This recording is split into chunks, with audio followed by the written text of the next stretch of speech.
What hair don't care? Hey, what's up you guys? It's Connor. Today I'm going to do a review of The Shadow by A.G. Porter. Amanda is a booktuber and she asked me if I wanted to read her book and review it, and of course I said yes. So thank you, Amanda, for sending me your book.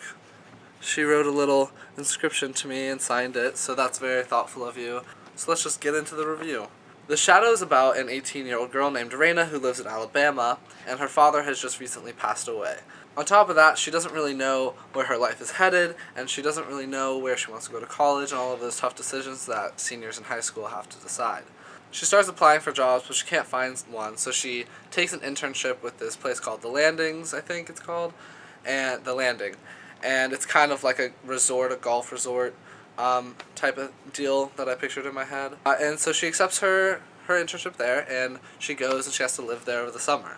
Before she goes, however, she starts having these dreams. They're really weird and scary, and there's about like these girls being tortured, and there's a presence there that she's not sure what it is, and it's aware of her, and so that's pretty frightening, and she wakes up crying, and then she continues to have these dreams, and she finds out that they are premonitions, I guess.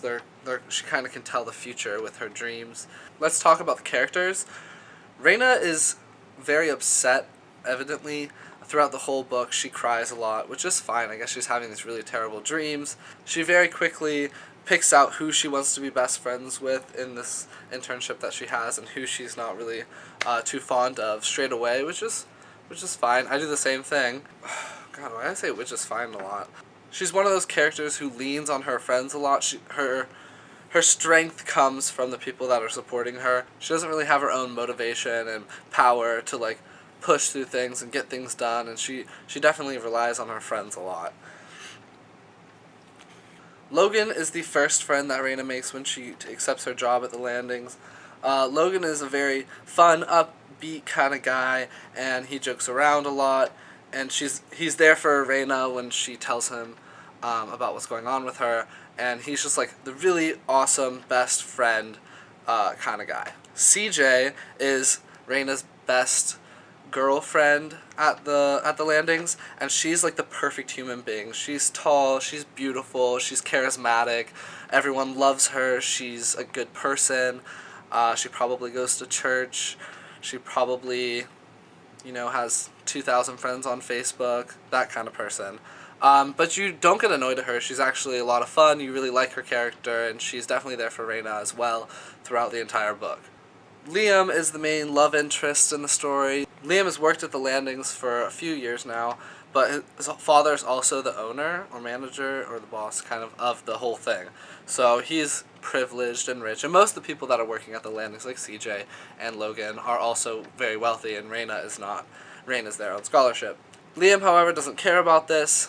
And at the beginning of the novel, Liam is dating someone else, which I think is pretty crummy because he definitely just kind of kicked that girl to the curb for no reason. I guess they just weren't working, but you don't really see how it's not working. They seem pretty happy and pretty good together until they just randomly break up. But he's the love interest of Raina. He's fine. I didn't really like him, but whatever. That being said, there are a lot of other characters in the story. There's another boy who's kind of a bad boy that likes Raina as well, and there's other characters, but those are the main ones, and because there are so many characters, I sometimes found myself getting them mixed up, especially Logan and Liam at the beginning. I couldn't really tell them apart, and I didn't really pay too much attention to the names, so that was hard. Let's get into the writing. The writing is pretty good. It's pretty easy to get through. It's not too difficult. You don't get bogged down. You go through the pages pretty quickly. There are mistakes. There are grammar mistakes and spelling mistakes, or like words are missing. That's just because the book is self-published, so she didn't have some like crazy editor editing her books, so that's fine. It doesn't detract at all from the story. You don't really have a problem with how crazy the that's missing isn't gonna throw you off or anything. Let's talk about the love in this book. The love between Raina and Liam is super insta-love, and so that could get frustrating for people that don't like that and who are not okay with that. It also kind of annoyed me I don't know, I just didn't like Reina and Liam together, and I didn't want them to be together, and so I just got annoyed at all those parts, and I found myself skimming over them, which is not good, but, you know, I definitely focused more on the plot of the story instead of the side romance that was going on between her and Liam.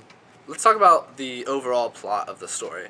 The overall plot of the story is great. So the beginning of the book is you know, it's setting up the novel. It's telling you about what the situation, the plot, the setting, the timing of the novel, and so obviously it's a bit slower. But once she gets to the landing, the plot really picks up pace, and you find yourself reading it very quickly.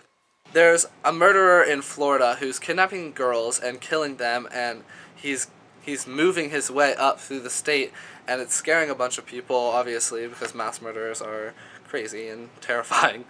And this chapter is written in the perspectives of the girls who are taken and also the person that is doing the murdering every once in a while. And those were like my favorite chapters in the entire book.